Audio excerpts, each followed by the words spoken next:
रायगडच्या खालापूर तालुक्यातील खानाव येथील जिंदाल इंडस्ट्रीज प्रायव्हेट लिमिटेड कंपनीत कामगार हक्कांचा गंभीर प्रश्न चिघळला असून किमान वेतन, पीएफ, ESIC, बोनस आणि सन्मानपूर्वक वागणूक मिळावी या मागणीसाठी कामगारांनी एकत्र येत भारतीय मजदूर संघाची अधिकृत कमिटी स्थापन करून कंपनी आवारात युनियनचा झेंडा उभारला। त्यामुळे जिंदालमधील संघर्षाला अधिकृत व संघटित स्वरूप प्राप्त झाले। 2015 पासून सुरू असलेल्या या कारखान्यात 2023 मध्ये जिंदाल सारखी ब्रँडेड कंपनी आल्याने कामगारांच्या अपेक्षा वाढल्या होत्या। मात्र प्रत्यक्षात किमान वेतन, पीएफ, ESIC, बोनस व ओव्हरटाईम सारख्या सुविधा मिळाल्या नसल्याचा आरोप करण्यात आला। भारतीय मजदूर संघाशी संलग्न झाल्यानंतरच किमान वेतन मिळू लागलं आणि 12 तासांचे काम 8 तासांवर आलं, असे कामगारांचं म्हणणं आहे। तसेच खाना युनिटचे अध्यक्ष सुनील सोनवणे यांनी तुटपुंज्या सवलती देऊन दबाव टाकण्याचा कोणताही प्रयत्न सहन केला जाणार नाही। किमान वेतन आणि 8 तास काम हे आमचे कायदेशीर हक्क आहेत, असा ठाम इशारा दिला। तर भारतीय मजदूर संघाचे जनरल सेक्रेटरी ॲडव्होकेट अनिल ढुमणे यांनी कामगार आयुक्तांकडे मध्यस्थीसाठी पत्र दिल्याची माहिती दिली। प्रदेशाध्यक्ष अण्णा धुमाळ यांनी किमान वेतन, पीएफ, ESIC व बोनस देणं हे कंपनीचे उपकार नसून कायदेशीर कर्तव्य आहे। न्याय न मिळाल्यास ठोस आणि कायदेशीर संघर्ष केला जाईल, असा स्पष्ट इशारा दिला। यावेळी भारतीय मजदूर संघाचे महाराष्ट्र प्रदेशाध्यक्ष Anna Dhumal, general secretary advocate Anil Dhumne, Pune जिल्हाध्यक्ष Arjun Chavan, port and dock महासंघाचे महासचिव सुरेश पाटील, सामाजिक कार्यकर्ते Tanaji Mogare, Jindal industries private limited कंपनीच्या युनिट कमिटीचे अध्यक्ष सुनील सोनवणे, उपाध्यक्ष लक्ष्मण पवार, शुभम चव्हाण, सचिव नितीन जाधव, सहसचिव विजय मिश्रा, खजिनदार संतोष पाटील, सहखजिनदार दिनेश दुबे आदी पदाधिकारी, कामगार मोठ्या संख्येने उपस्थित होते। म्हणून आपण सर्वजण आमच्याकडे आलात आणि आमच्यावर जो विश्वास आपला व्यक्त केला, दाखवला, मी आपल्याला खात्रीने हे सांगल की आपण जो आमच्यावर विश्वास ठेवला त्या विश्वासाला भारतीय मजदूर संघ पात्र राहील आणि या ठिकाणच्या कामगारांना ज्या शेवटच्या क्षणापर्यंत या शेतीच्या कामगारांना न्याय मिळेपर्यंत भारतीय मजदूर संघ हा आपल्या मागे नाही तर आपल्या पुढे उभं राहील, हे या ठिकाणी मी आपल्या सगळ्यांना माहिती की या पुणे मुंबई एक्सप्रेस हायवे जो आहे, या हायवेवर सुद्धा आपली युनियन ही कार्यरत आहे। या ठिकाणी या रस्त्यावर या ठिकाणी साफसफाई करणारे, पेट्रोलिंग करणारे, गार्डनिंग करणारे, त्या ठिकाणी टोलवरचे कामगार, असे 500 कामगार हे आपल्या या संघटनेचे सभासद आहेत। ज्यावेळी या ठिकाणी संघटना केली त्यावेळी पहिल्या सुरुवातीच्या काळात फार मोठा संघर्ष झाला, खूप अडीअडचणी आल्या, खूप त्रास झाला। मी आपल्याला सांगेल की आपल्याला जो काय आता पगार मिळतोय त्यावेळी या एक्सप्रेस हायवेवर काम करणाऱ्या कामगारांचा पगार आपल्याला विश्वास वाटणार नाही। 2007-8 साली हा 2750 रुपये असा महिना पगार, 12 तास ड्युटी, अशा अनेक गोष्टी या रस्त्यावर होत्या।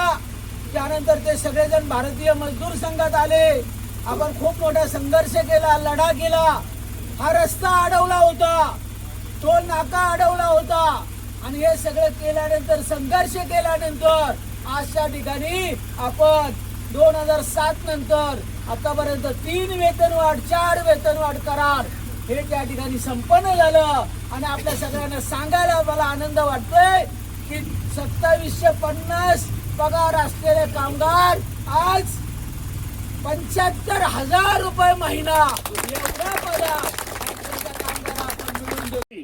मॅनेजर पर्सनल मॅनेजर मालक येतो ते बोर्डाचं उद्घाटन करतो, असे अनुभव आहेत। पण या जिंदाल कंपनीमध्ये दुर्दैव आहे की ते बोर्डाला परवानगी देत नाही। आम्हाला बोर्ड लावलेला आहे, बोर्ड लावला म्हणजे काय केलंय, गेले 6 महिने आपली तुमची सोयरीक आहे, आम्ही तुम्हाला पत्र पाठवलीस, तुम्ही संमती देत नाहीत। आज तुमच्या गळ्यामध्ये आम्ही मंगळसूत्र घातलेलं आहे, त्यामुळे आता मंगळसूत्र आम्ही घातले, तुमच्या संमतीशिवाय घातलेलं आहे आणि त्यामुळे हे मंगळसूत्र फार दिवस तुम्ही लपून ठेवू शकत नाही। आज नाही उद्या दुनियासमोर उघडं होणार आहे आणि म्हणून आपल्याला विनंती आहे की आता हे केलेले आम्हाला तुम्ही स्वागताला बोलवा। या ठिकाणच्या उद्योगाची भरभराट, टनेज वाढवणं, इफिशियन्सी वाढवणं, प्रोडक्टिव्हिटी वाढवणं, शिस्तीचं पालन करणं हे मजदूर संघ करतो अनेक कंपन्यांमध्ये। मोठ्या मोठ्या कंपन्यात युनियन आम्ही चालवली, अनिल चालवली, मी चालवली. त्या ठिकाणी पर्सनल मॅनेजर आहेत, वकील आहेत, कन्सल्टंट आहेत. तर भारतीय वर्गाची युनियन झाले तर हजारो कामगारांचं स्वागत येईल तर लक्षात येतं की आता आपल्याला कन्सल्टंट वकिलांची गरज नाही, हेच सगळं करतात हे. तर त्यामुळे एका ठिकाणी आपण राहून ठिकाणी दोन्ही बाजूने विचार करणं युनियन शिक्षण हे आमचं काम आहे, परंतु आम्हाला करावं लागलं हे दुर्दैव आहे. अनेकांच्या भाषणात आलं की आता आम्हाला बऱ्याच फॅसिलिटी मिळायला लागल्या, मिळमिळेस मिळायला लागलं, आमका मिळायला लागलं, ओव्हर टाईम आम्हाला द्यायला सुरुवात केली. फार उपकार केले नाही, हे पहिल्या दिवशी केलेले पाहिजे. आणि ही करणारी यंत्रणा जी आहे त्या यंत्रणेच्या मागे लागून आणि राहून हे करून दिलेलं आहे. तेवढं आपण भागलेलं नाही, आपण मागणी पत्र दिलेलं आहे. त्यामुळे या ठिकाणची भरभराट झाली पाहिजे, नो डाऊट. आपल्या गाववाले आणि परिसराच्या लोकांना सांगत की या ठिकाणी तुम्ही सुधीर पाटलांना बोलवा. त्या परिसरामध्ये त्यांनी इतिहास घडवला, इतिहास युनियनचा, कामगारांच्या सगळ्या कामगारांचं भलं, सगळ्या कंपनीच्या कामगारांचं भलं असं घडवले. अशी अनेक आंदोलन आपण केली. खोपोली, खालापूर न्याय हक्क समिती आपण स्थापन करून त्याही ठिकाणी न्याय मिळवून दिला आहे. आमचं मागणं काय, योग्य मोबदला. योग्य मोबदला काय, मी आमच्या सरपंच आणि राजकीय काम करतात त्यांना मी सांगेन, तुमची शेती, मी पण शेतकरी कोकणातला. आता माझी शेती आहे, शेती माझ्या बापाची आहे, बैल माझ्या बापाचे आहेत, हिर माझ्या बापाची, 7-12 माझ्या नावावर, आणि शेती करायला दिली मी. इकडे युनियनचं काम करतो दोघांना. हिसाब काय होतो, अर्धलिनी म्हणतात, काही ठिकाणी वाट्याने म्हणतात. म्हणजे सगळं 7-12 माझ्या नावावर, जिंदाल तुमच्या नावावर 7-12 आहे, शेती तुमच्या नावावर आहे, कंपनी तुमच्या नावावर आहे, प्रॉपर्टी तुमच्या नावावर आहे. आणि या देशाची हजारो वर्षाची परंपरा आहे, जो श्रम करतो त्याला मोबदला काय, तर अर्धलीचा हिस्सा म्हणतात. सोनं ऐकून घ्या तुम्ही, आपल्या तिथे जायचं, अर्धलीचा हिस्सा म्हणतो आम्ही. जर भात शेती आम्ही भात लावलं आणि 50 पोती जर झाला साळ, तर हिशोब काय होतो अर्धलीचा, 50 पोती ना, 25 पोती.